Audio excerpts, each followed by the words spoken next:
અત્યારે અમે જઈએ છીએ ઉજ્જૈનથી ઓમકારેશ્વર. અમે થોડી ભૂખે લાગી છે બીકોઝ પ્રોપર તો કંઈ ખાધું નથી. હેલો ડિમ્પલ ધીસ સાઈડ, તો સ્વાગત છે તમારું આ વ્લોગમાં. હેલો, ગુડ મોર્નિંગ, જય શ્રી કૃષ્ણ. તો અત્યારે તો તમને મારો અવાજ એમ તો સારો આવશે બીકોઝ અત્યારે ટ્રાફિક નથી, કારણ કે અત્યારે મોર્નિંગના 6 વાગ્યા છે અને અમારે દર્શન કરવા જવાનું છે મહાકાલેશ્વર. અમારો ઉજ્જૈનમાં છે બીજો દિવસ અને અત્યારે અમે જઈએ છીએ હું ને પપ્પા ચા પીવા. હવે અત્યારે અમે રેડી થઈ ગયા છે અને હવે ફાઇનલી જશું મહાકાલેશ્વરના દર્શન કરવા. તો મળીએ ત્યાં. આખરે 1.5 વર્ષની તીવ્ર ઈચ્છા બાદ મને મહાકાલેશ્વરના દર્શન થવા જઈ રહ્યા હતા. હું તેમને મળવા જઈ રહી હતી એટલે ઉત્સુકતાવશ બસ દોડીને હું જલ્દીથી એમની પાસે પહોંચવા માંગતી હતી અને ફાઇનલી મને મહાકાલેશ્વરના દર્શન થઈ ગયા. અમે શ્રી મહાકાલેશ્વરના દર્શન કરી લીધા છે, શિવ ભગવાનના આશીર્વાદ લઈ લીધા છે અને હવે અમે પેટ પૂજા કરવા જઈએ છીએ બીકોઝ સવારનું કંઈ ખાધું નથી. તો હવે થોડુંક કંઈક પેટ પૂજા કરી લે. જમી કાઢવીને અમે આવી ગયા હતા પેલા સાંદીપની આશ્રમમાં ગયા અને હવે અત્યારે આવ્યા છીએ મંગલનાથ મહાદેવના મંદિરે.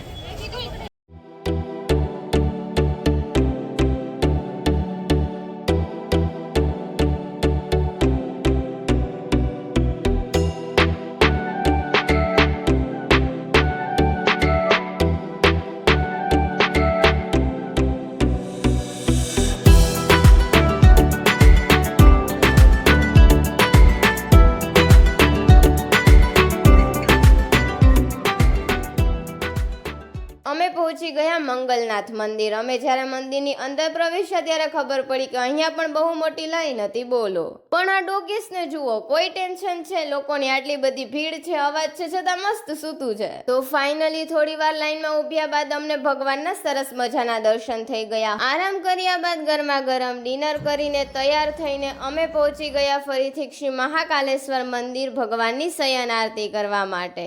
આ તો જુઓ, ભગવાનનો શણગાર કેટલો સુંદર લાગતો હતો અને જ્યારે શયન આરતી શરૂ થઈ ને એટલે બધાના રૂવાડા ઊભા થઈ ગયા અને સમગ્ર વાતાવરણ ભક્તિમય બની ગયું. તો અત્યારે અમે શયન આરતી કરી અને બહાર નીકળ્યા છીએ અને અહીંયા બધી આમ જો નાની નાની ગલીઓ છે, ત્યાંથી નીકળીએ છીએ. ત્યારે આપણા પાટણ સોમનાથની જેમ જ અહીંયા છે ને બધી નાની નાની ગલીઓ છે મંદિરની પાસે. The next day. Good morning. તો અમારો છે અત્યારે 3જો દિવસ અમારી ટ્રીપનો અને અત્યારે અમે જઈએ છીએ ઉજ્જૈનથી ઓમકારેશ્વર. અમે ટેક્સી બુક કરાવી છે, એમની હું ડિટેલ્સ દઈ દઈશ આગળ. એટલે અત્યારે અમે ઓમકારેશ્વર જઈએ છીએ ને અત્યારે વાગ્યા છે સવારના 7 અને અહીંયા એટલો સરસ મજાનો રસ્તામાં નજારો છે.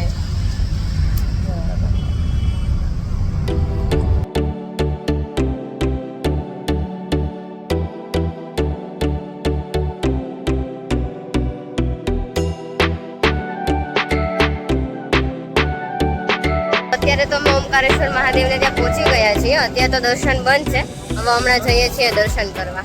ઓમકારેશ્વરની બજાર નિહાળતા આ ઝૂલતા પુલ પરથી પસાર થઈને ફાઇનલી અમે પહોંચી ગયા શ્રી ઓમકારેશ્વર મહાદેવના દર્શન માટે અને અમને સરસ મજાના ભગવાનના દર્શન પણ થઈ ગયા. આ જુઓ, નર્મદા નદી અહીંથી કેટલી સુંદર દેખાય છે અને ઓમકારેશ્વર મહાદેવનું મંદિર પણ અહીંથી બહુ મસ્ત દેખાતું હતું. 3:10 થયા છે અને ઓમકારેશ્વર મહાદેવના દર્શન કરી અને અમે પાછા આવી ગયા છે ને હવે રિટર્ન થઈએ છીએ અને આજ રાતની અમારી ટ્રેન છે.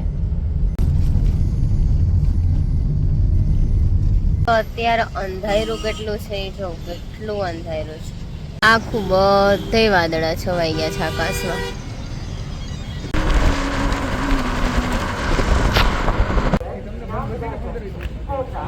અત્યારે અમે ઉજ્જૈનના સ્ટેશન ઉપર બેઠા છે અને અમારી ટ્રેન 3 કલાક માથે ડીલે થઈ.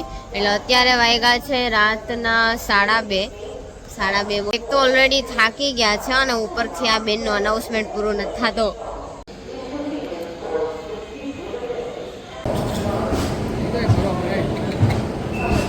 The next day. મોર્નિંગ. તો અત્યારે સવાર થઈ ગઈ છે. અમારી ટ્રેન આવી ગઈ હતી રાત્રે 3 વાગે કેમ આવી હતી અને પછી તો એટલા થાકી ગયા હતા ને કે સુઈ જ ગયા અને અત્યારે 10 વાગ્યા છે અને અમે પહોંચશું વેરાવળ ત્યાં તો 4-5 વાગી જશે.